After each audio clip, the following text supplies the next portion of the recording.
Central യൂറോപ്പിലെ 21 ലക്ഷത്തോളം മാത്രം പോപ്പുലേഷൻ വരുന്ന ഒരു ചെറിയ രാജ്യമാണ് Slovenia. Austria, Croatia, Italy, Hungary എന്നീ രാജ്യങ്ങളുമായി അതിർത്തി പങ്കിടുന്ന സ്ലൊവേനിയയുടെ ക്യാപിറ്റൽ ലുബ്ലിയാനയാണ്. സ്ലൊവേനിയനാണ് ഇവരുടെ ഒഫീഷ്യൽ ലാംഗ്വേജ്. ഞങ്ങൾ നടത്തിയ സ്ലൊവേനിയൻ യാത്രയിലെ കുറച്ച് കാഴ്ചകളാണ് ഈ വീഡിയോയിൽ. എല്ലാവർക്കും സ്വാഗതം.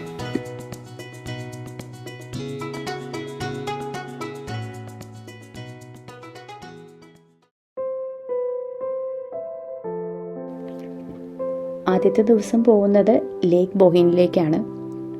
സ്ലൊവേനിയയിലെ ഏറ്റവും വലിയ പെർമനൻറ്റ് ലേക്കാണ് ലേക്ക് ബൊഹീൻ. ഇത് ജൂലിയൻ ആൽപ്സിൽ വരുന്ന ബൊഹീൻ വാലിയിലാണ് ലേക്ക് ബൊഹീൻ ഉള്ളത്. നമ്മൾ പറയുമ്പോൾ ബൊഹീൻ എന്ന് പറയുമെങ്കിലും ഇതിൻ്റെ സ്പെല്ലിംഗ് വരുന്നത് BOHINJ എന്നാണ്.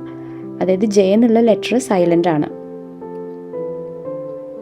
ഞങ്ങളിവിടേക്ക് എത്തിയത് ഡിസംബറിൽ ക്രിസ്മസിനോട് അടുപ്പിച്ചിട്ടായിരുന്നു. അതുകൊണ്ട് തന്നെ ഇതിൻ്റെ പല ഭാഗങ്ങളും നല്ല രീതിയിൽ മഞ്ഞുകൊണ്ട് മൂടിയിരിക്കുകയായിരുന്നു.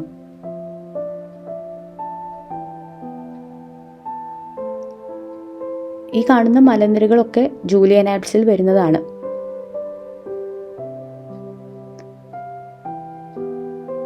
ഞങ്ങൾ ഇവിടേക്ക് എത്തിയപ്പോൾ ഏകദേശം ഉച്ചയായിട്ടുണ്ടായിരുന്നു. ഒരു 1 മണിയോട് കൂടിയിട്ടാണ് ഇവിടേക്ക് എത്തിയത്. പക്ഷേ വിൻ്റർ സീസൺ ആയതുകൊണ്ട് ഡേ ടൈമിന് വളരെ ലെങ്ത് കുറവാണ്, പെട്ടെന്ന് തന്നെ ഇരുട്ടാവും. അതുകൊണ്ട് ഇവിടേക്ക് വരുന്ന ടൂറിസ്റ്റുകളൊക്കെ വൈകുന്നേരം ആകുമ്പോഴേക്കും തിരിച്ചു പോവുകയാണ് ചെയ്യാറുള്ളത്.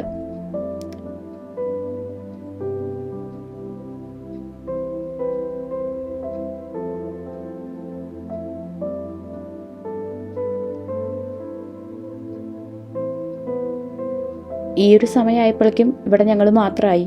അപ്പോൾ എങ്ങനെ ഇത് കാണണമെന്ന് ഒരു ഐഡിയ ഉണ്ടായിരുന്നില്ല. അതുകൊണ്ട് ഇവിടെ റെസ്ട്രിക്ഷൻസ് ഒന്നും എഴുതി വയ്ക്കാത്ത ഭാഗങ്ങൾ നോക്കി ഇങ്ങനെ നടന്ന് കാണുകയാണ് ചെയ്തത്. ഈ ലേക്ക് ബൊഹീൻ എന്ന് പറയുന്നത് വലിയൊരു ലേക്കാണ്. അപ്പോൾ ആദ്യത്തെ ദിവസം വളരെ കുറച്ച് സമയം മാത്രം ഉള്ളത് കൊണ്ട് ഇതിൻ്റെ വളരെ ചെറിയൊരു ഭാഗം മാത്രമാണ് ഞങ്ങൾ കാണാൻ നിന്നത്. എന്നിട്ട് ഇവിടുന്ന് നേരെ സാവിക്ക വാട്ടർഫോൾ കാണാനാണ് പോയത്. ബാക്കിയുള്ളത് പിറ്റേ ദിവസം വന്ന് കാണാമെന്ന് ഞങ്ങൾ തീരുമാനിക്കുകയാണ് ചെയ്തത്.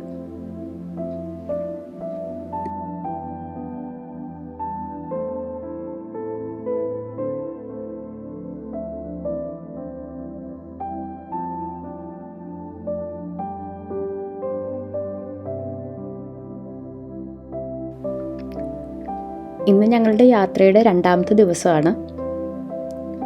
വിൻ്റർ സീസൺ ആയതുകൊണ്ട് ഞങ്ങൾ രാവിലെ 8:30 ആയപ്പോഴേക്കും ഇവിടേക്ക് എത്തി. അതുകൊണ്ട് തന്നെ ടൂറിസ്റ്റുകളൊക്കെ വന്ന് തുടങ്ങുന്നേ ഉള്ളൂ.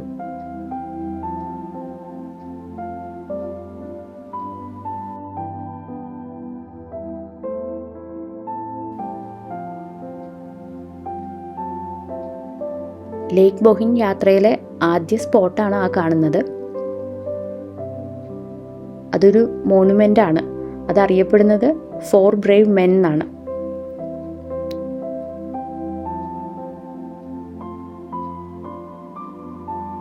അപ്പം ഞങ്ങൾ ആദ്യം അത് കണ്ടിട്ട് ബാക്കി യാത്ര തുടങ്ങാമെന്നാണ് വിചാരിച്ചത്.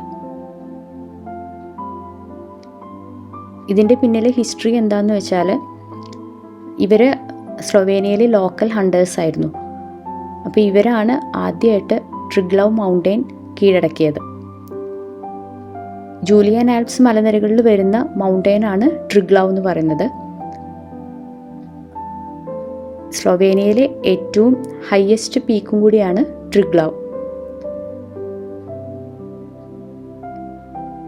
സ്ലൊവേനിയയിലെ ഒരേയൊരു നാഷണൽ പാർക്കായ ട്രിഗ്ലവ് നാഷണൽ പാർക്കിലാണ് ഈ ട്രിഗ്ലവ് മൗണ്ടെയിൻ ഉള്ളത്. അങ്ങനെ അവർക്കുള്ളൊരു ആദരസൂചകമായിട്ടാണ് ആ ഒരു മോണുമെൻ്റ് അവിടെ സ്ഥാപിച്ചിട്ടുള്ളത്. ഇതിന് ശേഷം ഞങ്ങൾ നടക്കുന്നത് അടുത്ത വ്യൂ പോയിന്റിലേക്കാണ്.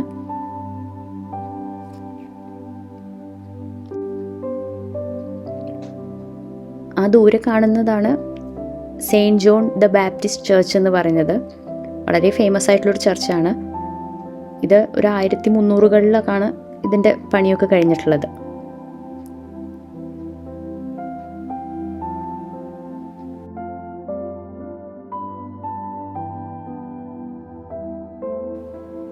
തിരക്കില്ലാത്തതുകൊണ്ട് ഈ ഒരു പ്രകൃതി ഭംഗിയൊക്കെ നന്നായിട്ട് ആസ്വദിക്കാൻ പറ്റുന്നുണ്ട്. രാവിലെ ആയതുകൊണ്ട് തന്നെ ട്രാഫിക്കിൻ്റെ ശബ്ദവും വളരെ കുറവായിരുന്നു. ഇവിടെ ഈ പക്ഷികളുടെ ശബ്ദവും ഈ വെള്ളമൊഴുകുന്ന ശബ്ദവും ഒക്കെ കേൾക്കാനുണ്ടായിരുന്നുള്ളൂ. മാത്രമല്ല നല്ലൊരു ഫ്രഷ് എയർ ആയിരുന്നു ഇവിടെ നിൽക്കുമ്പോൾ നമുക്ക് ഫീൽ ചെയ്തിരുന്നത്.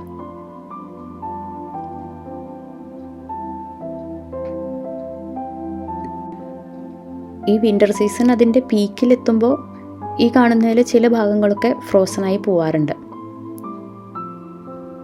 ഞങ്ങൾ വന്നപ്പോൾ ഇന്നലെ കണ്ട ആ ഒരു പോർഷൻ മാത്രമേ ഫ്രോസൺ ആയിട്ടുണ്ടായിരുന്നുള്ളൂ. ബാക്കിയുള്ള ഭാഗത്തൊന്നും മഞ്ഞുണ്ടായിരുന്നില്ല. ഈ കാണുന്ന പക്ഷികളാണ് മല്ലാഡ്സ് എന്നറിയപ്പെടുന്നത്. ഇത് കാണുമ്പോൾ താറാവ് പോലെ തോന്നുമെങ്കിലും താറാവല്ല ഇത്.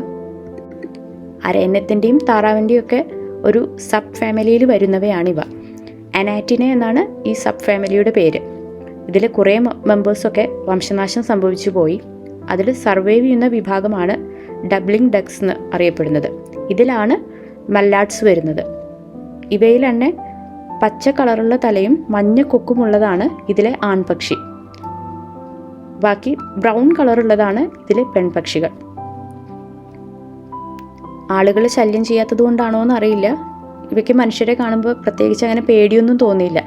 നമ്മളുടെ അടുത്തേക്കൊക്കെ നല്ലോണം നീന്തി വരുന്നുണ്ടായിരുന്നു. ഞങ്ങളിനി ഇവിടുന്ന് നേരെ പോകുന്നത് അടുത്തൊരു വ്യൂ പോയിന്റിലേക്കാണ്.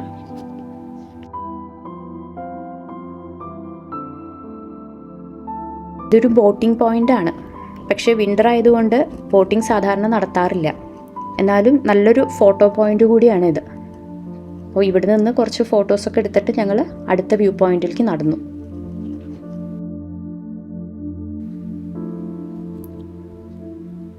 ലേക്ക് ബൊഹിനിലെ വളരെ ഫേമസ് ആയിട്ടുള്ള മറ്റൊരു വ്യൂ പോയിൻറ്റും ഫോട്ടോ പോയിൻറ്റും കൂടിയാണ് ഈ കാണുന്നത്. ഇത് ഗോൾഡ് ഹോൺ സ്റ്റാച്യു എന്നാണ് അറിയപ്പെടുന്നത്. ലേക്ക് ബൊഹിൻ എന്ന് നമ്മൾ ഗൂഗിളിൽ സെർച്ച് ചെയ്യുമ്പോൾ ആദ്യം വരുന്നൊരു പിക്ചറായിരിക്കും ഈ കാണുന്നത്. ഇത് സ്വർണ്ണ കൊമ്പുള്ള ഒരു ആടാണ്. ഇതിനെപ്പറ്റിയൊക്കെ ഒരുപാട് കഥകളൊക്കെ ഇവരുടെ ഇടയിലുണ്ട്. ആ കൊമ്പിന് പല കഴിവുകളുണ്ട് എന്നായിരുന്നു പണ്ടുണ്ടായിരുന്നവരും ഈ കഥയിലുമൊക്കെ ഉണ്ടായിരുന്ന വിശ്വാസം. ഇവിടുത്തെ വളരെ മനോഹരമായിട്ടുള്ള മറ്റൊരു വ്യൂ പോയിൻ്റാണിത്. ഇവിടെ നിന്നും ഒരു പനോരമിക് വ്യൂ നമുക്ക് കാണാൻ പറ്റും. വളരെ തെളിഞ്ഞ കണ്ണാടി പോലെ ഇരിക്കുന്ന ലേക്ക് വ്യൂ നമുക്കിവിടെ കാണാൻ സാധിക്കും. വളരെ കാമായിട്ടുള്ളൊരു സ്ഥലമായിരുന്നു ഇത്. സമ്മറിലാണ് സ്ലൊവേനിയയിലേക്ക് കൂടുതലും ടൂറിസ്റ്റുകൾ വരുന്നത്. അതുകൊണ്ട് ക്രൗഡ് ഇഷ്ടമില്ലാത്ത അല്ലെങ്കിൽ സൈലൻസ് ഇഷ്ടപ്പെടുന്നവർക്ക് വിൻ്ററിൽ വരാൻ പറ്റിയൊരു ലൊക്കേഷനാണ് സ്ലൊവേനിയ എന്ന് പറയുന്നത്. പൊതുവേ കുറച്ച് മൂടിക്കെട്ടിയ ഒരു അന്തരീക്ഷമായിരുന്നുവെങ്കിലും ഇടയ്ക്കിടയ്ക്ക് ഇങ്ങനെ വെയിൽ വന്നു പോയി കൊണ്ടിങ്ങനെ ഇരിക്കുന്നുണ്ടായിരുന്നു.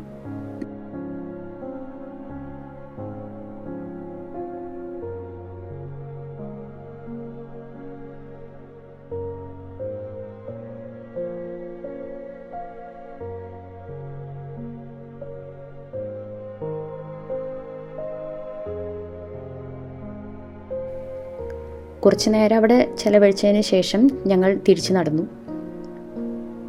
നേരത്തെ കണ്ട saint John the Baptist church ഒന്നുകൂടി അടുത്ത് കാണാൻ സാധിക്കുന്നുണ്ട്. ഇവിടെ നിന്നും കുറച്ചുകൂടി ഫോട്ടോസൊക്കെ എടുത്തിട്ട് ഞങ്ങൾ അടുത്ത സ്പോട്ടായിട്ടുള്ള വിർ ബൊഹിനിലേക്കാണ് പോകുന്നത്. വിർ ബൊഹിൻ എന്ന് പറയുന്നത് ഇതിൻ്റെ ഓപ്പോസിറ്റ് സൈഡാണ്. ബൊഹിനിൻ്റെ തന്നെ മറ്റൊരു സൈഡാണ്. ബൊഹിൻ ലേക്കിൻ്റെ മറ്റൊരു ഭാഗമാണ് വിർ ബൊഹിൻ എന്ന് പറയുന്നത്. അപ്പോൾ അവിടേക്കാണ് ഇനി പോകുന്നത്.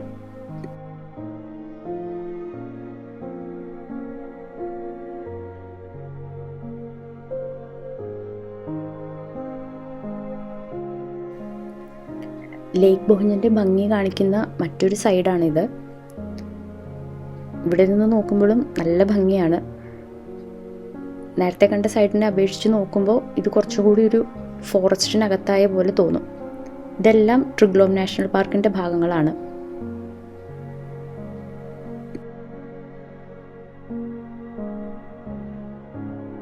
ലേക്ക് ബൊഹിൻ ഒരു ഗ്ലേഷ്യൽ തടാകം കൂടിയാണ്. കരയിലൊഴുകുന്ന മഞ്ഞുപാടകളാണ് ഗ്ലേഷ്യറുകൾ അഥവാ ഹിമാനികൾ. ഇവയ്ക്ക് വരുന്ന മാറ്റങ്ങളുടെ ഫലമായി ഉണ്ടാകുന്നവയാണ് ഗ്ലേഷ്യൽ തടാകം. ഗ്ലേഷ്യർ ഉണ്ടാകുന്നതിലൂടെ ആദ്യം കര ഇല്ലാതാകും. പിന്നീട് ഒഴുകി നടക്കുന്ന മഞ്ഞുകട്ട ഉരുകുന്നത് വഴി ഇത്തരം തടാകങ്ങൾ രൂപം കൊള്ളുന്നു.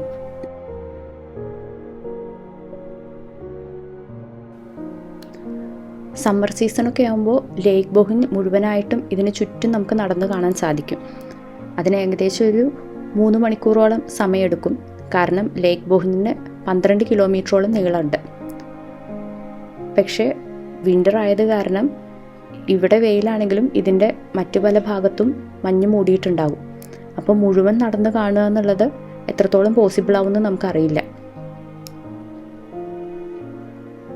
തലേന്ന് കണ്ട ലേക്ക് ബൊഹിൻ എക്സ്പെക്റ്റ് ചെയ്തിട്ടായിരുന്നു ഞങ്ങൾ വന്നത് ഇന്ന്.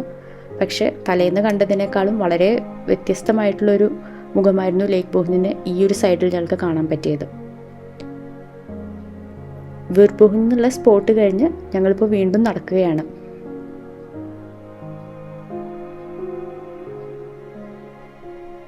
വളരെ നല്ല നീറ്റായിട്ടുള്ള ഒരു ചെറിയൊരു പാതയാണിത്.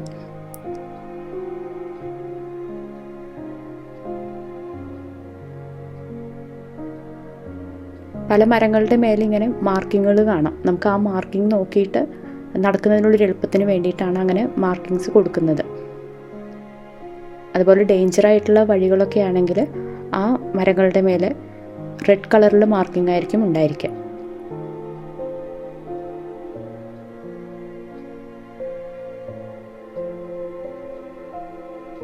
ഇത് ബൊഹിൻസ്കോ യെസീറോ എന്ന് പറഞ്ഞിട്ടുള്ളൊരു സ്പോട്ടാണ്. ഇതെല്ലാം ട്രിഗ്ലോ നാഷണൽ പാർക്കിൽ വരുന്ന ലേക്ക് ബൊഹിനിൻ്റെ ഭാഗമാണ്.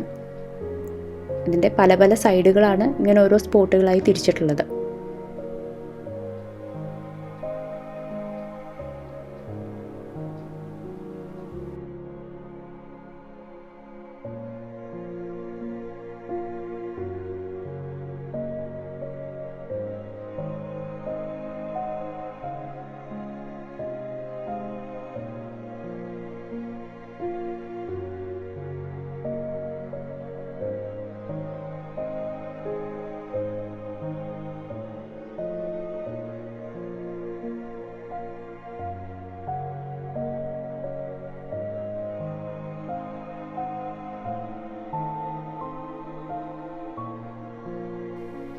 വളരെ ക്രിസ്റ്റൽ ക്ലിയർ വാട്ടറാണ് ലേക്ക് ബൊഹിനിൽ. കുറച്ച് നേരം ഞങ്ങളിവിടെ സ്പെൻഡ് ചെയ്തിട്ട് അടുത്ത സ്പോട്ടായിട്ടുള്ള ഒരു വില്ലേജിലേക്കാണ് ഞങ്ങളിവിടെ നിന്നും പോയത്. ഈ വില്ലേജിൻ്റെ കുറേ ഭാഗങ്ങളും ട്രിഗ്ലോ നാഷണൽ പാർക്കിൽ വരുന്നതാണ്.